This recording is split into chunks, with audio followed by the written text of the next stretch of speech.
All right, first, if you made it to this page, and you did so in order, then congratulations. One way or another, you're done with the class. I assume if you actually made it all the way to the end that you did relatively well in the class. So good job.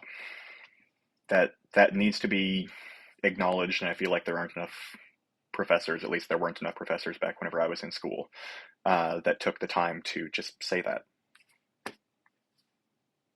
No matter what the quality of it was, no matter how proud of it you are, I'm just proud of the fact that you got through the semester because they can be rough.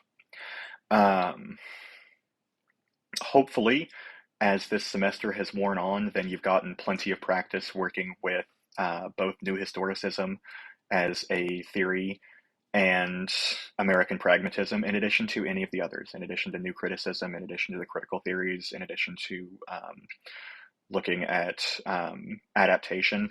And I hope this is all stuff that you can take with you as you interact with the world, because everywhere we look, there are people who are trying to tell us stories. And those stories may be for our benefit. Those stories might not be for our benefit. They could be for their benefit, if anyone's. Um, and I do think that it is worthy of acknowledging that that is just a fact of the modern world. People are constantly using stories on us, but hopefully these tools are giving you a better tool to, for the ones that are there for your benefit, to take away the things that are going to be most beneficial for you. Again, courage, compassion, contemplation. Those have been part of the framework for thousands of years at this point. That's not to say that there are not others. We can learn plenty about how to deal with love and grief and loss and power dynamics and all of that. That all still matters. Um, but hopefully, with this one, then you've gotten plenty of practice at kind of looking at those. And hopefully, it'll also give you a better idea of what the narrative that you're being sold is for the people who are not telling you those stories for your benefit necessarily, but for theirs. Advertisement has moved very strongly that direction in the last 20 or so years.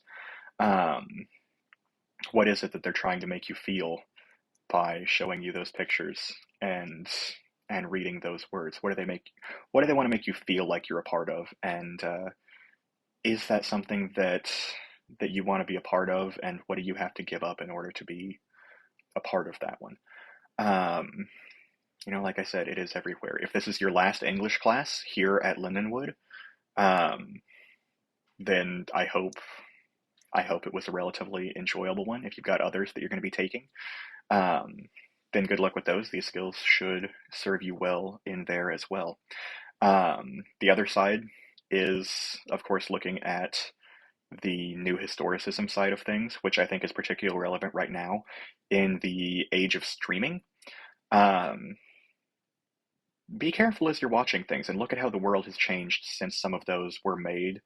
You can get a lot better understanding of a lot of works of literature and media in general if you can compare their world with ours. Even things that are 20 years old are pretty cringy at this point, just in terms of the way that they're treating people and the jokes that they happen to be making. Um, Friends feels like a very different show now than it did whenever I was first watching it, and that was just whenever I was back in high school. And there are a lot of things like that. Who was The Office made for? Um, and how has the world changed since then? Does Bo Burnham's Inside make any sense at all if you don't know about the pandemic? Um, and hopefully you've gotten some skills in looking up the authors and things like that. I've tried to instill some of those in the discussion boards as well, so you can get a better sense of where these things are coming from and why. Um, but most importantly, keep reading. That's the single best piece of advice that I can give anyone.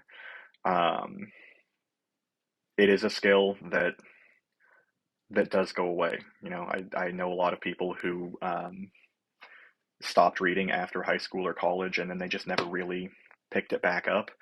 And quite frankly, I see them struggling with the world as it is now. My best friend from high school is like that. Um, so